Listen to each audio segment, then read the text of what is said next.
Hello दोस्तों, आप सभी का स्वागत है इस यूट्यूब चैनल पर। मेरा नाम है चंदन वर्मा और आज की इस वीडियो में हम लोग पढ़ने वाले हैं इलेक्ट्रोमैग्नेटिक रेडिएशन। ठीक है।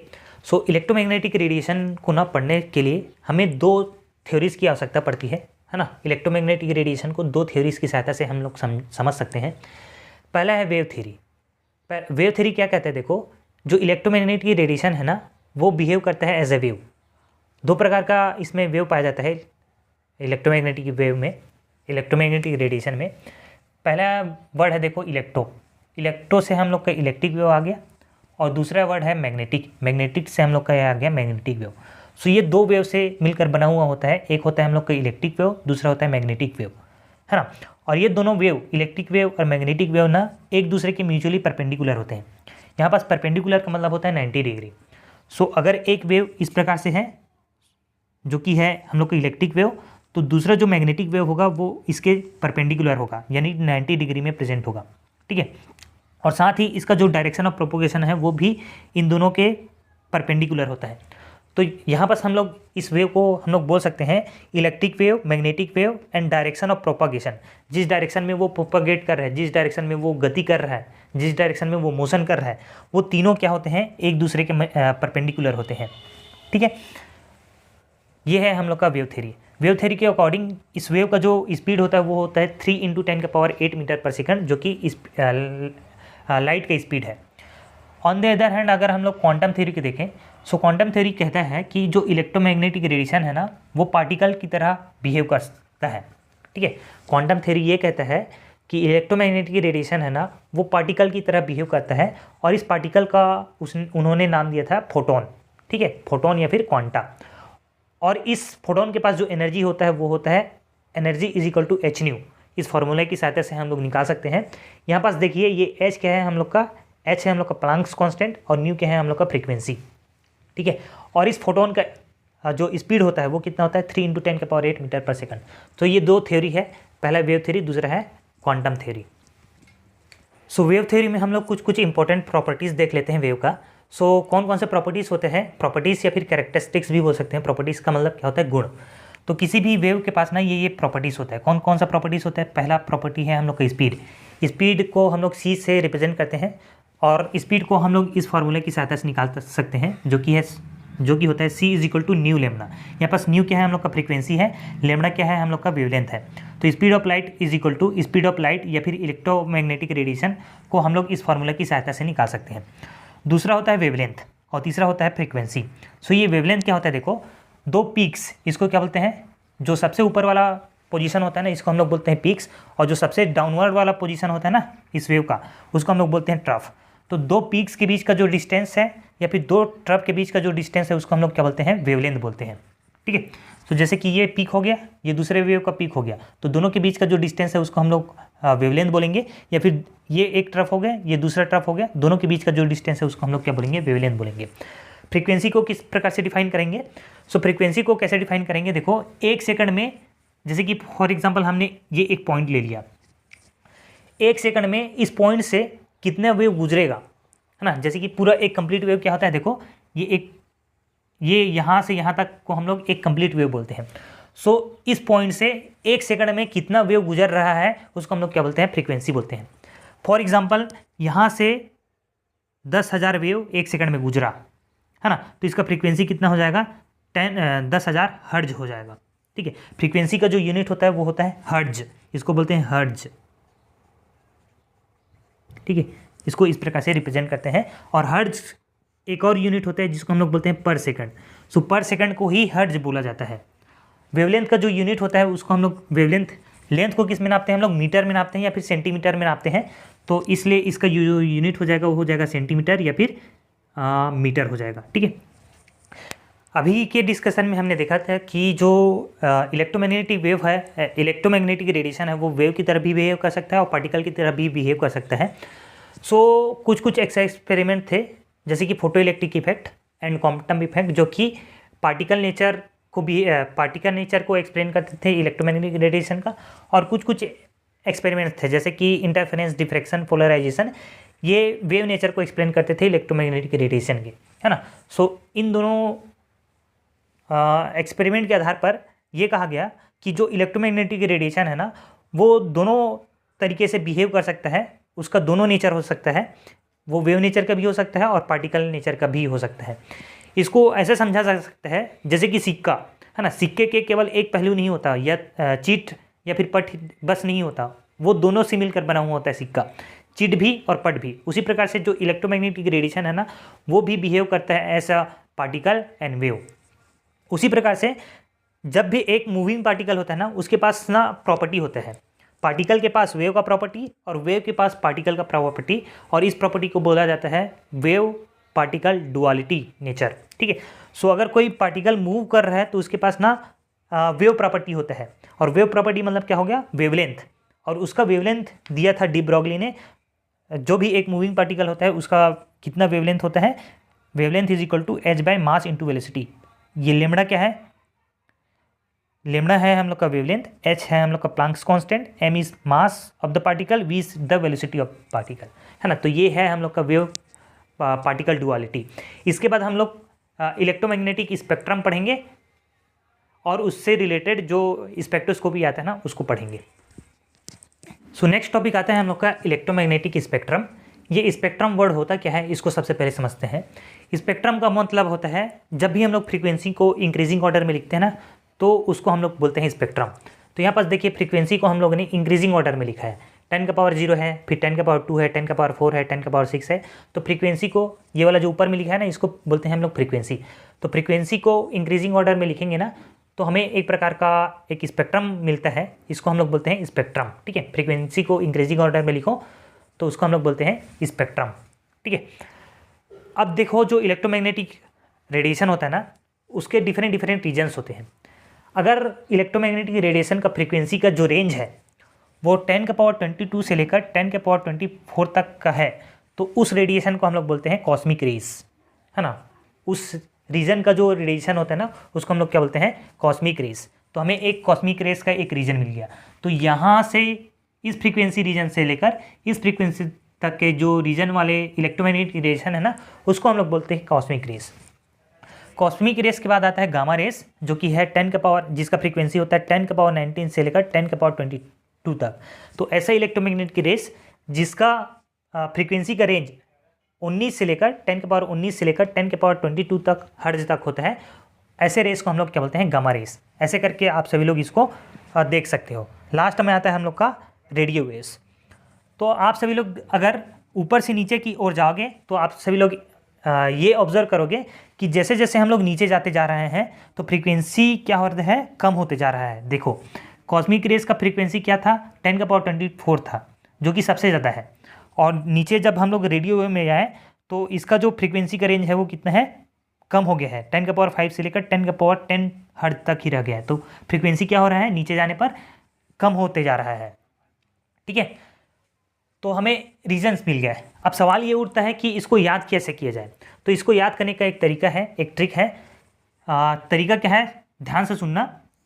क्लासिकल गाड़ी XUV, XUV जानते हो आप सभी लोग, XUV क्या है, एक गाड़ी है ना। और कैसा गाड़ी है, क्लासिकल गाड़ी है, या फिर CG गाड़ी ऐसे बोलता हूँ। हाँ, एक और नया वर्ड हम लोग कर सकते हैं, छत्तीसगढ़ का गाड़ी, यानी कि CG गाड़ी XUV। ठीक है, CG XUV इन माई रेंज, इन माई रेंज। ठीक है, इस वर्ड को याद रखना।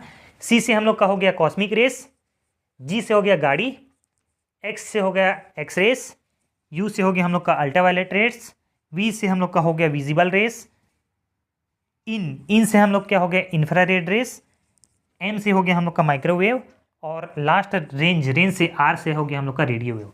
तो इस प्रकार से सीक्वेंस से आप सभी लोग इसको याद कर सकते हो। ठीक है, दूसरा चैलेंज हम लोग के पास ये आता है कि इस फ्रीक्वेंसी को कैसे याद किया जाए। तो इस फ्रीक्वेंसी को याद करने के लिए आप सभी लोग को ये नंबर याद रखना पड़ेगा। नंबर क्या है, देखो 22-3-22, है ना, 22-3-22-13-15, ऐसे याद रखना, 22-3-22-13-15, है ना। इसको अलग से याद रखना, इसको अलग से याद रखना, तो ये हो जाएगा। स्टार्ट कैसे करना है, 22 से स्टार्ट करना है। ठीक है, यानी कि क्या होगा, 10 के पावर 22 से स्टार्ट करना और उसमें 3 घटाना। तो 10 के पावर 22 में 3 घटाओगे तो कितना बचेगा, 10 के पावर 19, और 10 के पावर 19 में फिर कितना घटाना है, 2 को घटाएंगे तो 10 का पावर 17, 10 का पावर 17 में 2 घटाओगे तो 10 का पावर 15, और 10 का पावर 15 में 1 घटाओगे तो 10 का पावर 14, 10 का पावर 14 में 1 घटाओगे तो 3 घटाओगे तो कितना मिलेगा, 10 का पावर 11, 10 का पावर 11 में 1 घटाओगे तो 10, फिर उसमें 5 घटाओगे तो क्या होगा हम लोग का 5 मिलेगा। ठीक है, अब ये वाला जो है ना उसको इधर लिखते जाओ ऐसे करके। ठीक है, ये विजिबल रीजन का याद रखना, विजिबल रीजन को आप सभी लोग ऐसे ही याद रख सकते हो। ये 10 का पावर 14 है, इधर भी 10 का पावर 14 ही होगा, इधर 3.5, इधर 7.5, इसको बस याद रख लेना, बाकी सब ऐसे ही हो जाएगा। फिर ये 10 का पावर 14 लिखा है ना, तो इसको इधर ऐसे ट्रांसफ़र करते जाना। ठीक है, तो इस प्रकार से आप लोग फ्रीक्वेंसी को भी याद रख सकते हो और ये टेबल बना सकते हो और इसको भी बना सकते हो, इस टेबल की सहायता से ये बना सकते हो। तो जब आप लोग ये वाला ये बनाओगे ना इलेक्ट्रोमैग्नेटिक स्पेक्ट्रम, तो इससे ना थोड़ा अलग ही इंप्रेशन जमता है।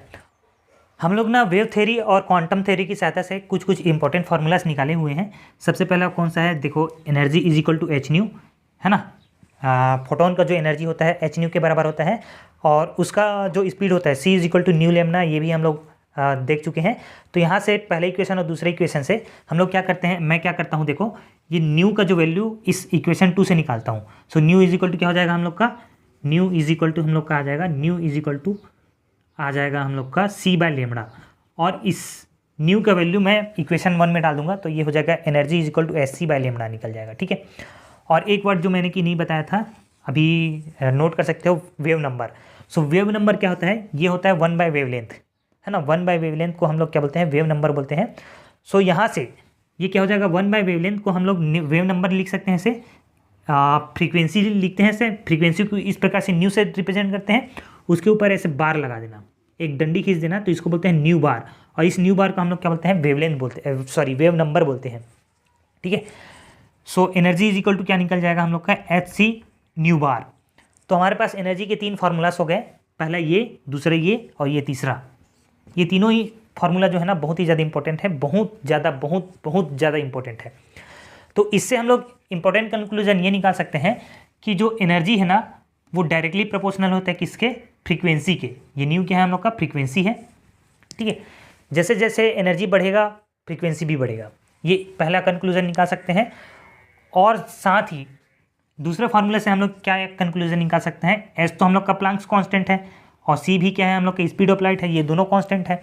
तो एनर्जी जो है ना वो इन्वर्सली प्रोपोर्शनल होता है 1 बाय लेमड़ा के। जब 1 बाय टेन में लिखा होता है ना तो इसको हम लोग बोलते हैं इन्वर्सली प्रोपोर्शनल, और जब ये ऐसे डायरेक्ट लिखा होता है ना तो इसको हम लोग क्या बोलते हैं, डायरेक्टली प्रोपोर्शनल। और साथ ही देखो एनर्जी जो होता है ना वो डायरेक्टली प्रोपोर्शनल होता है वेव नंबर के। तो एक इम्पोर्टेंट कंक्लूजन ये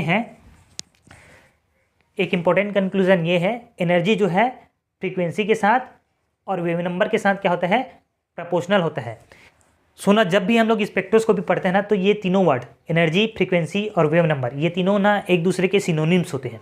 ठीक है, सो हम क्या बोल सकते हैं, देखो जैसे जैसे हम लोग कॉस्मिक रेस से रेडियो वेव की तरफ गए हैं तो फ्रीक्वेंसी क्या हो रहा है, घट रहा है। फ्रीक्वेंसी घटेगा तो एनर्जी घटेगा, और एनर्जी घट रहा है तो क्या है, वेव नंबर भी घटेगा। लेकिन वेवलेंथ क्या होगा, नीचे जाएंगे तो ये बढ़ेगा। ये सभी इंपॉर्टेंट कंक्लूजन आप अपने एमएससी के एग्ज़ाम्स में लिख सकते हो अपने मन से। ठीक है, चलो दोस्तों, चलो थोड़ा सा हम लोग नोट्स की ओर बढ़ते हैं आगे। क्वेश्चन किस प्रकार से आएगा, देखो, explain electromagnetic radiation. Electromagnetic radiation क्या होता है उसको एक्सप्लेन कीजिए, and discuss various region of spectra.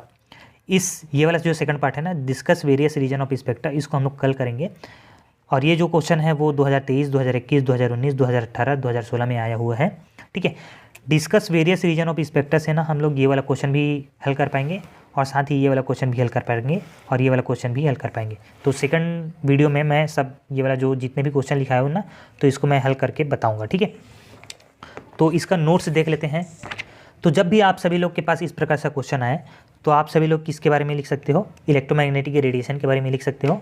Electromagnetic radiation को एक्सप्लेन करने के लिए आप लोग उसका वेव नेचर बताना सबसे पहले, उसके बाद पार्टिकल नेचर बताना, फिर वेव और पार्टिकल यानी कि डुअल नेचर बताना। ठीक है, सो सबसे पहले हम लोगों ने वेव नेचर इलेक्ट्रोमैग्नेटिक रेडिएशन का बताया है, जिसको दिया था मैक्सवेल ने। उन्होंने क्या बोला था कि जो वेव होता है वो जो इलेक्ट्रोमैग्नेटिक रेडिएशन है वो वेव नेचर का होता है, जिसमें इलेक्ट्रिक वेव और मैग्नेटिक वेव दो वेव से मिलकर बना हुआ होता है, और दोनों म्यूचुअली परपेंडिकुलर होते हैं। ऐसे करके बताया था।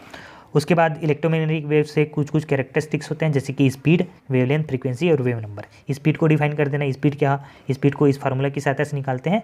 और इलेक्ट्रोमैग्नेटिक रेडिएशन का स्पीड 3 × 10⁸ मीटर पर सेकंड, जो कि वैक्यूम में होता है। उसके बाद वेवलेंथ के बारे में डेफिनेशन दे सकते हो। वेवलेंथ क्या होता है, दो पीक्स के बीच का डिस्टेंस होता है या फिर दो ट्रफ के बीच का जो डिस्टेंस होता है, इसको हम लोग वेवलेंथ बोलते हैं। फिर फ्रीक्वेंसी को डिफाइन कर देना है ना। फ्रीक्वेंसी को कैसे डिफाइन कर सकते हो, the number of wave that passes through a given point पर सेकंड इज कॉल्ड फ्रीक्वेंसी, ठीक है, उसका फार्मूला दे देना। फिर उसके बाद वेव नंबर बता देना। वेव नंबर क्या होता है, जो न्यू रहता है उसके ऊपर बार लगा देते हैं, तो इसको हम लोग क्या बोलते हैं, वेव नंबर बोलते हैं। वेव नंबर को निकालने का फार्मूला 1/वेवलेंथ होता है, इसका यूनिट सेंटीमीटर इनवर्स होता है, ऐसे करके। सो ये हम लोग का कंप्लीट वेव थ्योरी हो गया। उसके बाद हम लोग क्वांटम थ्योरी लिख लेंगे। क्वांटम थ्योरी में कैसे ट्रीट किया गया था, quantum theory treat electromagnetic radiation as particle, और उस पार्टिकल को हम लोग फोटोन बोलते थे, ठीक है, उस पार्टिकल को हम लोग क्या बोलते थे, फोटोन। और फोटोन यानी कि क्वांटा। कुछ एक्सपेरिमेंट जैसे कि फोटो इलेक्ट्रिक इफेक्ट को हम लोग वेव नेचर की सहायता से नहीं समझ पा रहे थे, तो हमने क्या कंसीडर किया था कि जो इलेक्ट्रोमैग्नेटिक रेडिएशन है वो कौन सा नेचर है, उसका नेचर है पार्टिकल नेचर, ऐसे करके, है ना। तो ये पूरा थ्योरी लिखा है, इसको आप सभी लोग नोट कर सकते हो।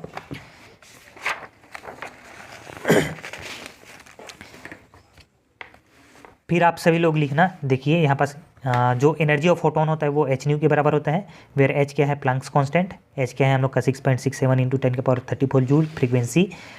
और डुअल बिहेवियर, इसके बाद डुअल बिहेवियर के बारे में ये आप सभी लोग नोट्स देख सकते हो।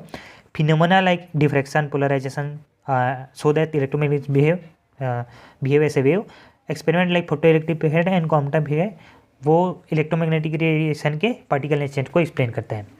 From all this observation, it is clear that the electromagnetic possess both nature, wave nature as well as particle nature, और इसी को हम लोग ने क्या बोल दिया, dual nature of electromagnetic radiation, ठीक है। और फिर डी ब्रोगली का कॉन्सेप्ट आता है, जिस प्रकार से मूविंग पार्टिकल के लिए हम लोगों ने वेवलेंथ का वैल्यू निकाला था, और वेवलेंथ कितना निकला था, h/मास × वेलोसिटी, ठीक है। कुछ इंपॉर्टेंट रिलेशन हम लोग निकाल सकते हैं फोटोन के लिए, जो कि एनर्जी है, फिर है स्पीड ऑफ इलेक्ट्रोमैग्नेटिक रेडिएशन, फिर एनर्जी, इसके 3 फार्मूलाज निकाला था। कौन सा, energy is equal to h nu, ठीक है, energy is equal to hc/λ, और energy is equal to hc nu bar, ऐसे करके। और इससे हम लोग ने एक इंपॉर्टेंट कंक्लूजन ये निकाला था, एनर्जी जो है फ्रीक्वेंसी के डायरेक्टली प्रोपोर्शनल होता है, वेव नंबर के डायरेक्टली प्रोपोर्शनल होता है, और इन्वर्सली प्रोपोर्शनल होता है वेवलेंथ के, ठीक है। और साथ ही इसके बाद हम लोग ने पढ़ा है इलेक्ट्रोमैग्नेटिक स्पेक्ट्रम। हालांकि ये वाला स्पेक्ट्रम मत बनाना, ये वाला जो रीजन है इसको मत बनाना, ये वाला जो पूरा कॉन्सेप्ट है ना, इसको आप सभी लोग बोर्ड वाला जो है ना उससे नोट कर लेना, ठीक है। नहीं करते हैं, आप सभी लोग ने यहाँ तक के वीडियो देखा, इसके लिए आप सभी लोग को बहुत बहुत धन्यवाद। मिलते हैं आप सभी लोग से एक और नई वीडियो में, तब तक के लिए बाय बाय, जय हिंद।